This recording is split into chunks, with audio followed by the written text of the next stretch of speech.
నమస్కారం అండి. నేను మీ రంజిత్ కుమార్ ద్వారా ముచ్చిక. మన ఆంధ్రప్రదేశ్లో ముఖ్యంగా రెవెన్యూ శాఖ మీద ఫోకస్ చేయాలండి, శ్రద్ధ పెట్టాలండి. రెవెన్యూ శాఖ నేను ఎందుకు చెప్తున్నానంటే, ఆ శాఖలోనే ఎక్కువ అవినీతి. ఇప్పుడు రాష్ట్రంలో సర్వేలన్నీ రెవెన్యూ శాఖ మీదే ఎక్కువ అవినీతి జరుగుతుందని చెప్తారండి. అది చెప్పడం ఏంటంటే, సర్వేలు కూడా తెలియజేస్తున్నాను.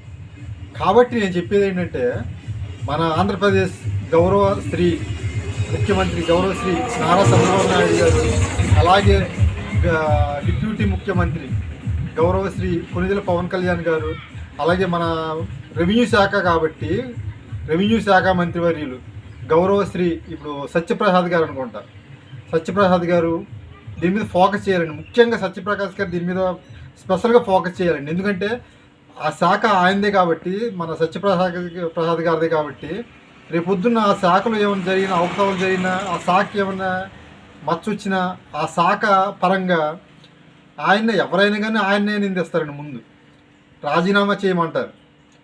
అక్కడ జరిగిన ప్రతిదానికి ఆయనే కారణం అంటారండి. ఇండైరెక్ట్గా ఆయన చేయకపోయినా ఆయనే కారణం అంటారు. కాబట్టి రెవెన్యూ మినిస్టర్ గారు ప్రత్యేకంగా దీని మీద శ్రద్ధ పెట్టి చర్యలు తీసుకోవాలండి.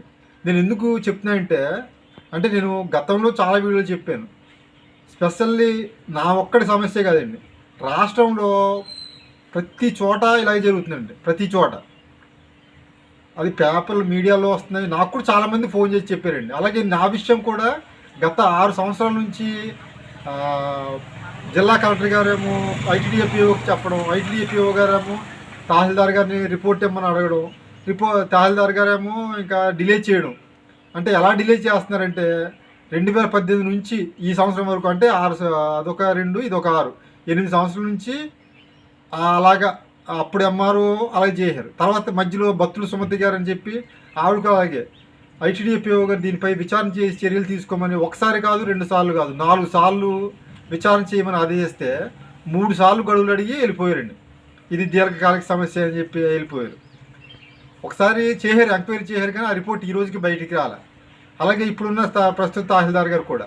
అంటే ఈ రెవెన్యూ శాఖలో ఇదొక్కటే పోలవరంలోనే కాదండి, ప్రతి చోట అలాగే ఉంది రాష్ట్ర వ్యాప్తంగా. కాబట్టి నేను చెప్తున్నానండి, మన నారా చంద్రబాబు నాయుడు గారైనా, మన పవన్ కళ్యాణ్ గారైనా, రెవెన్యూ మినిస్టర్ గారైనా కానీ రెవెన్యూ శాఖ మీద ప్రత్యేకంగా శ్రద్ధ వహించి దాని మీద కఠినమైన చర్యలు తీసుకోవాలండి. ఇప్పుడు తప్పు చేయడం ఎంత తప్పు చేసిన వాళ్ళని కూడా సమర్థించడం అంతగానే పెద్ద తప్పు అండి.